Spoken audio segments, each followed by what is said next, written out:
जय हिंद दोस्तों, स्वागत है आप सभी का अपने विजन क्लासेस परिवार में। दोस्तों, आज हम लोग पढ़ेंगे अपचयन। पिछले वीडियो में हम लोग क्या पढ़े थे? पिछले वीडियो में पढ़े थे उपचयन और अच्छी तरह से समझे थे। ठीक है, तो आज देखते हैं अपचयन अभिक्रिया क्या होता है। बहुत अच्छी, एक बार में एकदम समझ में आ जाएगा, एक बार में, दूसरी बार में नहीं, दो बार हम बताएंगे। एक बार अपने समझने की कोशिश कीजिएगा, देखिए कैसे समझ में आता है अपचयन। अब यहाँ पर टाइम कम था इसलिए लिखते हैं अब क्या है अपचयन अभिक्रिया।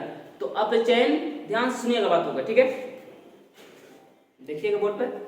अपचयन वह रासायनिक अभिक्रिया है जिसमें किसी भी तत्व, कोई भी तत्व या यौगिक के साथ हाइड्रोजन का योग, वहां देखे थे किसमें, उपचयन में, वहां पर ऑक्सीजन का योग था, यहां पर हाइड्रोजन का योग अथवा किसका कमी, ऑक्सीजन का कमी। यदि ये दोनों में से कोई भी हो जाए, दोनों में से या तो हाइड्रोजन का योग हो तो समझेंगे अपचयन अभिक्रिया, या ऑक्सीजन का योग हो, हाइड्रोजन से लेते नहीं, अगर मान ले सिर्फ ऑक्सीजन का योग हो तो क्या बोलेंगे, अपचयन अभिक्रिया। समझ में आया? दोनों में से कोई एक स्थिति हो, दोनों में से यदि दोनों हो तो, और हम लोग जानते हैं कि यहाँ पर एक अगला पॉइंट जो रेडॉक्स अभिक्रिया, जिसे हम अपोपचय बोलते हैं। उपचयन और अपचयन साथ साथ होता है।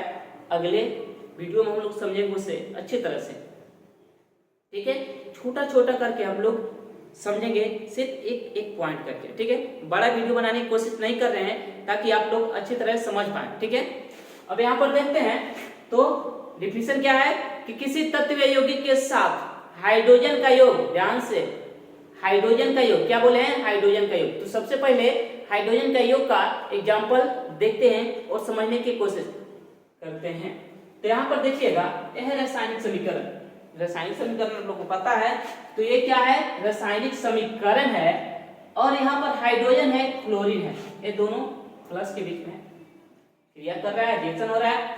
तो देखिएगा, हाँ, अब ऐसा नहीं कि हाइड्रोजन क्लोरीन के साथ, पिछले वीडियो में भी बताए थे किससे पे हाइड्रोजन का जुड़ना, यहाँ पर ध्यान देना है 10th क्लास तक, किसके, हाइड्रोजन का जुड़ना, इलेक्ट्रॉन का हटना और जुड़ना के बारे में नहीं समझ रहे हैं, सिर्फ हाइड्रोजन। अब यहाँ नहीं समझेगा कि हाइड्रोजन का जुड़ना क्या कहलाता है, अपचयन।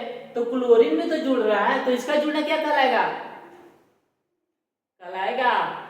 लेकिन अभी यहाँ तक नहीं, आप लोग अच्छी तरह से बस इतना ही समझिए।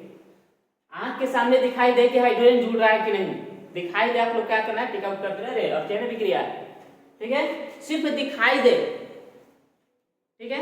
अब ऐसा नहीं कि हम लोग 12th क्लास में पढ़ेंगे। अभी यहाँ पर देखिए, तो यहाँ हाइड्रोजन है, किसके साथ जुड़ रहा है, तो जिसके साथ जुड़ता है ना उसी का अपचयन होता है।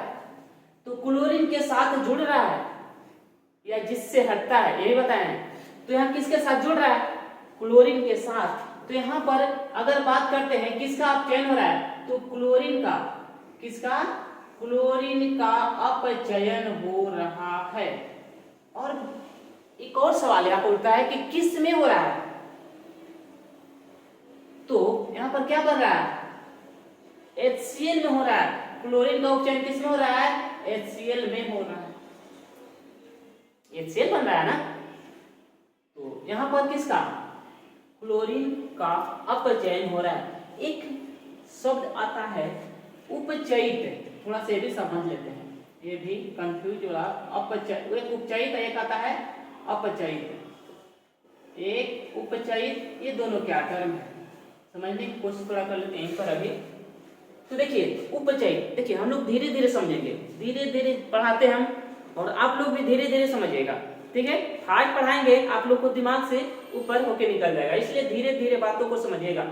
उपचयित क्या है, तो देखिए वहां पर देखे थे कि जिसका उपचयन होता है ना, किसका उपचयन, जिसका भी उपचयन हो वही उपचयित कहलाता है। जिसका उपचयन होता है वह उपचयित पदार्थ कहलाता है। जिसका उपचयन होता है, ठीक है। अब यहाँ पर क्या है, यहाँ पर अपचयित होगा, देखिए अगर समझ, तो यहाँ पर क्लोरीन जो है ना अपचयित पदार्थ है, लिख लेते हैं। यहाँ पर क्या है, ये जो है ना ये अपचयित पदार्थ है। कौन सा पदार्थ भाई, तो अपचयित पदार्थ है, अपचयित पदार्थ है। क्लोरीन क्या है, क्लोरीन का उपचयन हो रहा है। लेकिन अगर ऐसे पूछा जाए कि इसमें से कौन अपचयित पदार्थ है, तो क्लोरीन क्या है, अपचयित पदार्थ है, ठीक है। इसमें देखते हैं तो हाइड्रोजन किसके साथ जुड़ रहा है, आयोडीन के साथ जुड़ रहा है, और क्या बना रहा है, Hi बना रहा है। तो यहाँ पे हाइड्रोजन के साथ ना जुड़ रहा है, किसके साथ, हाइड्रोजन के साथ ना, सॉरी हाइड्रोजन किसके साथ जुड़ रहा है, आयोडीन के साथ। हाइड्रोजन किसके साथ जुड़ रहा है, आयोडीन के साथ। तो आयोडीन का यहाँ पर अपचयन हो रहा है। किसका अपचयन हो रहा है, थोड़ा सा निकाल लेते हैं इसको। यहाँ पर देखेंगे तो यहाँ पर किसका हो रहा है, आयोडीन का क्या हो रहा है, अपचयन हो रहा है। अपचयित पदार्थ कौन है, तो ये क्या है, अपचयित पदार्थ है, अपचयित पदार्थ जिसका अपचयन होता है, ठीक है। अब यहाँ पर देखेंगे तो यहाँ पर क्या हो रहा है, हाइड्रोजन ऑक्सीजन के साथ जुड़ रहा है, या बोल सकते हैं ये भी ऑक्सीजन हाइड्रोजन के साथ जुड़ रहा है। तो ये भी बात ध्यान में नहीं रखना है, सिर्फ यही रखना है अभी आप लोगों को। तो हाइड्रोजन ऑक्सीजन के साथ जुड़ रहा है, तो यहाँ पर किसका उपचयन हो रहा है, ऑक्सीजन का क्या हो रहा है, अपचयन हो रहा है। तो ऑक्सीजन का अपचयन किसमें हो रहा है, तो क्या बन रहा है, आगे देखेंगे तो H2O बन रहा है। यहां पर देखिएगा अब अभी I के साथ हमने देखना है हाइड्रोजन किसके साथ जुड़ रहा है। तो यहां पर देखिएगा, यहां से हाइड्रोजन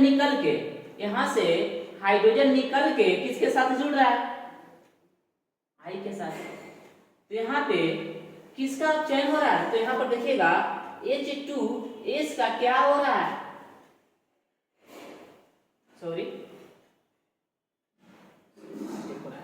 यहाँ पर I का क्या हो रहा है, I का अपचयन हो रहा है। किसमें जुड़ रहा है, I के साथ ना, तो जिसके साथ जुड़ेगा। और अगर बात करते हैं तो यहाँ पर इसका होगा अपचयन और इसका उपचयन। हाइड्रोजन का हटना क्या कहलाता है, हाइड्रोजन का हटना क्या कहलाता है, उपचयन। तो यहाँ पर इसका क्या होगा, उपचयन होगा। लेकिन अभी नहीं समझेंगे, ये दोनों के बाद रेडॉक्स अभिक्रिया बाद में समझेंगे। अब यहाँ पर देखिए हाइड्रोजन का जुड़ना समझ गए। अब ऑक्सीजन की कमी देखते हैं। तो यहाँ देखिएगा कॉपर ऑक्साइड है, कॉपर के साथ ऑक्सीजन है, और यहाँ पर देखिए कॉपर बेचारा अलग हो गया ना, तो कॉपर अलग हो गया, यहाँ पे कॉपर, कॉपर क्या हो गया, अलग हो गया। तो ऑक्सीजन कॉपर से अलग हो गया, तो यहाँ पर किसका अपचयन हो रहा है, तो कॉपर ऑक्साइड का अपचयन हो रहा है। किसका, तो यहाँ पर देखेंगे तो CeO कॉपर ऑक्साइड का क्या हो रहा है, अपचयन हो रहा है, कॉपर ऑक्साइड का अपचयन। अब देखिए जब इससे हट रहा है तो क्या बच रहा है सिर्फ, तो कॉपर। तो किस में, कॉपर में कॉपर ऑक्साइड का अपचयन हो रहा है। किसमें हो रहा है, तो कॉपर में हो जा रहा है, कॉपर बन जा रहा है। यहाँ पर जिंक ऑक्साइड, तो यहाँ से जब ऑक्सीजन हटेगा तो क्या बचेगा, जिंक बचेगा, और कार्बन के साथ जुड़ रहा है, ठीक है। तो यहाँ पर जुड़ना तो नहीं अभी पड़ रहा है, क्या कमी, तो किससे कमी हो रहा है, जिंक ऑक्साइड से। तो सिर्फ इतना ही रखेंगे बात ध्यान में कि जिंक ऑक्साइड किससे हट रहा है, जिंक ऑक्साइड से हट रहा है। जुड़ने के बाद अलग है, जुड़ने पड़ेंगे तो वो अलग हो जाएगा। सिर्फ यहाँ पर ये देख रहे हैं, तो जिंक ऑक्साइड से ऑक्सीजन हट रहा है, तो जिंक ऑक्साइड का क्या हो रहा है, यहाँ पे अपचयन हो रहा है। मैग्नीशियम ऑक्साइड है, यहाँ से ऑक्सीजन हटेगा, तो यहाँ पर किसका अपचयन होगा, तो मैग्नीशियम ऑक्साइड का अपचयन होगा। किसका, मैग्नीशियम ऑक्साइड का क्या होगा, अपचयन होगा। अगर बात करते हैं इसमें अपचयित पदार्थ कौन है, चलिए आप लोग को होमवर्क देते हैं कि जितना भी इसमें है अपचयित पदार्थ, और उपचयित, अपचयित पदार्थ और उपचयित तो समझाया नहीं है। यहाँ पर अभी समझ लेते हैं, देखिएगा आप लोग कितना अच्छे से समझ में आएगा। ठीक है, तो यहाँ इस एग्जाम्पल को लेते हैं, इस एग्जाम्पल को और अच्छी तरह से समझने की कोशिश करते हैं। इसको मिटाते हैं।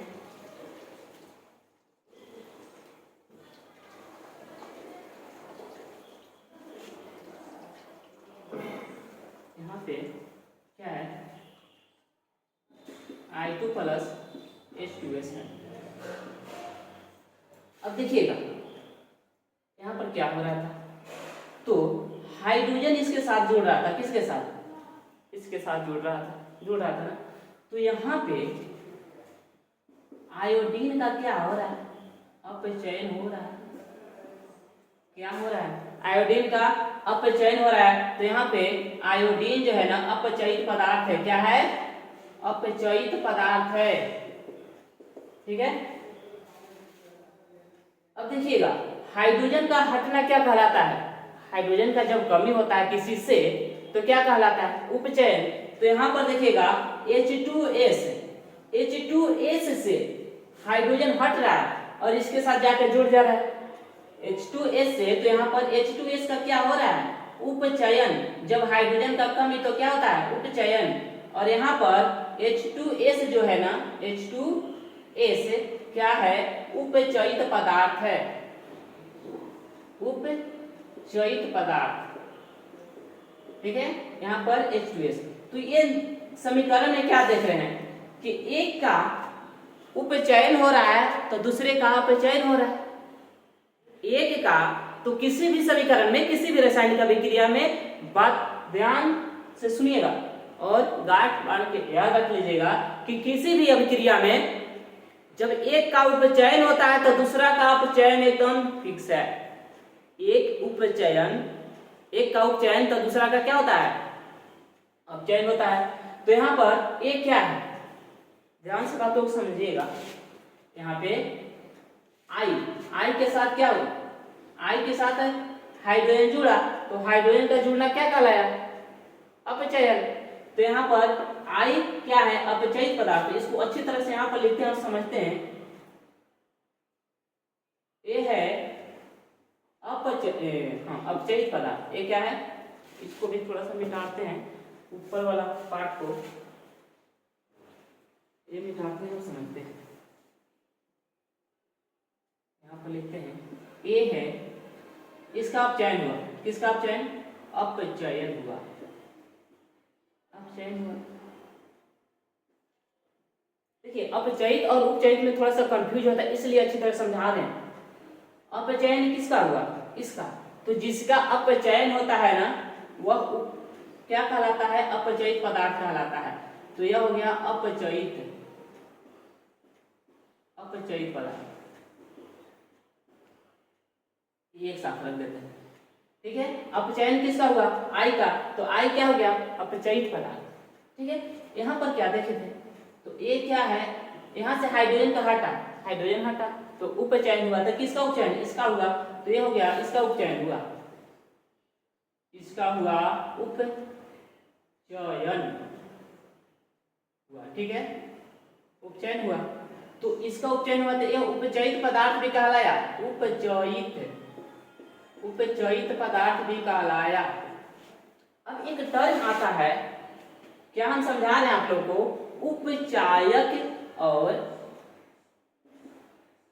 क्या, इसे हम लोग अगले वीडियो में समझेंगे। ठीक है, फिर वीडियो क्या हो जाएगा, लंबा हो जाएगा। तो उपचायक और अपचायक क्या होता है, इसको हम अगले वीडियो में, और साथ में अपचय अभिक्रिया जिसे हम लोग रेडॉक्स अभिक्रिया कहते हैं, वैसी रासायनिक अभिक्रिया जो साथ साथ होती है, उपचयन और अपचयन क्या होता है, साथ साथ, उसे क्या कहते हैं, रेडॉक्स अभिक्रिया कहते हैं। तो इसे हम लोग अगले वीडियो में समझेंगे। और यहाँ से अभी जितना भी बताए हैं पिछले वीडियो और इसमें से 2-3 नंबर एकदम फिक्स है तो फिक्स है, या 4 नंबर पूछ लिया जाता है।